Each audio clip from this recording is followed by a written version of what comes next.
Assalamualaikum, how are you all? I hope you are fine. Today we are going to learn phonetics. Okay, open your page number 6. Do you know which number is this? 2. Very good. And how many chords? 1, 2.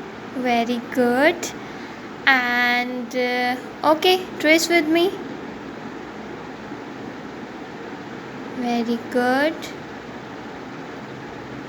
Make a curve, come down, make a straight line. Very good.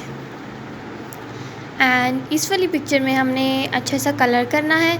इसकी peak में भी हमने red colour करना है and legs में brown colour करना है and body में येलो कलर कर दीजिएगा. ओके, अपनी पसंद का कलर करना है और बहुत अच्छा सा कलर करना है.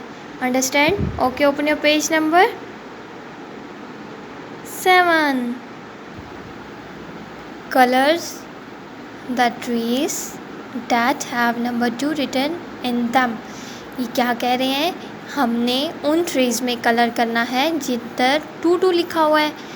Like this 2, 2 and 2. In 3 trees में हमने प्यारे से कलर्स करने हैं. Okay, and